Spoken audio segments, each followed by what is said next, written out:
बिस्मिल्लाहिर्रहमानिर्रहीम। अस्सलाम वालेकुम नाज़रीन, आप यूट्यूब चैनल देख रहे हैं। मैं हूं एडवोकेट गुलाम यासीन खान अलीगारी। आज हमारा टॉपिक हकूक़ आसाइश और कुदरती हकूक़ में फ़र्क के मुतालिक है। Distinction between easement rights and natural rights. हकूक़ आसाइश और कुदरती हकूक़ में वाज़ेह फ़र्क ये है कि कुदरती हकूक़ एक मालिक अराज़ी या मकान को अपनी अराज़ी और अपने मकान पर हासिल होते हैं, जबकि हकूक़ आसाइश एक जायदाद जो गालिब हैसियत में होती है को दूसरी जायदाद जो मग़लूब हैसियत में होती है के ख़िलाफ़ हासिल होते हैं।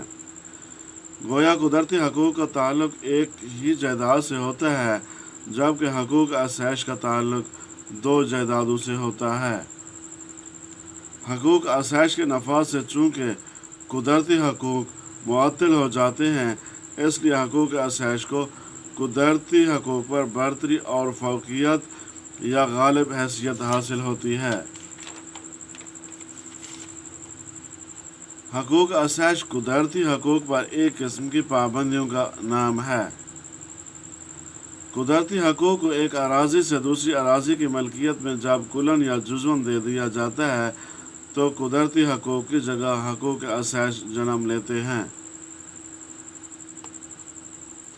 तब तक के लिए इतना काफ़ी। मिलते हैं अगली वीडियो में। अल्लाह हाफिज़।